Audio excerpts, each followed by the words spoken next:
அஸ்ஸலாமு அலைக்கும் வரஹ்மத்துல்லாஹி வபரகாத்துஹு.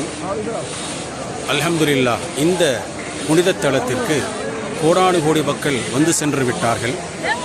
லட்சோப லட்சம் மக்கள் தினமும் வந்து கொண்டிருக்கிறார்கள். இன்னும் கோடானு கோடி மக்கள் வரவிருக்கிறார்கள் இன்ஷா அல்லாஹ். இங்கு வந்து சென்ற ஒவ்வொருவருடைய ஹஜ்ஜையும் உம்ராவையும் அல்லாஹ் ஏற்றுக்கொண்டு அவர்கள் செய்த அத்தனை துஆக்களையும் அல்லாஹ் கபூல் செய்வானாக என்று பிரார்த்தித்தவனாக ஒரு பதிவு செய்ய ஆசைப்படுகிறேன்.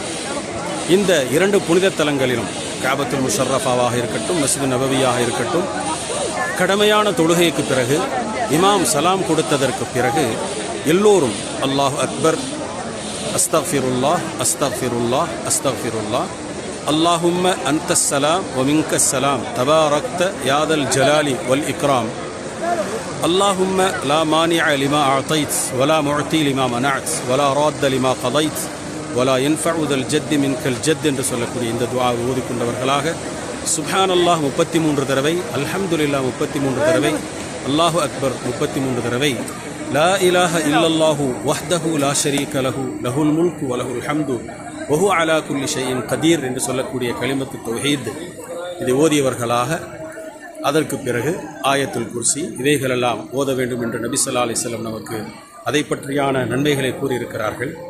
அந்த அடிப்படையிலே அவைகளை ஓதுவது, அதற்கு பிறகு தனித்தனியாக துஆ செய்வதுதான் இவ்விரண்டு புனித தலங்களிலும் இருக்கிறது. அத்தோடு ஜனாசா தொழுகையிலே வலது பக்கம் மட்டும் சலாம் சொல்லப்படுகிறது. இதுதான் இங்குள்ள நடைமுறை. இவைகளை நாம் மனமகிழ்வோடு செய்து கொண்டிருக்கிறோம்.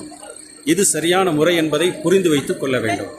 நம்முடைய ஊரிலே அதை அமுல்படுத்துகின்றோமோ இல்லையோ, முத்தவல்லிகள் வருகிறார்கள், பேஷ்மாம்கள் வருகிறார்கள், பல ஆலிம் உலமாக்கள் வருகிறார்கள். எல்லோருக்குமான தகவலாக இதை பதிந்து பகிர்கின்றேன். அஸ்ஸலாமு அலைக்கும் வரஹ்மத்துல்லாஹி வபரகாத்துஹு.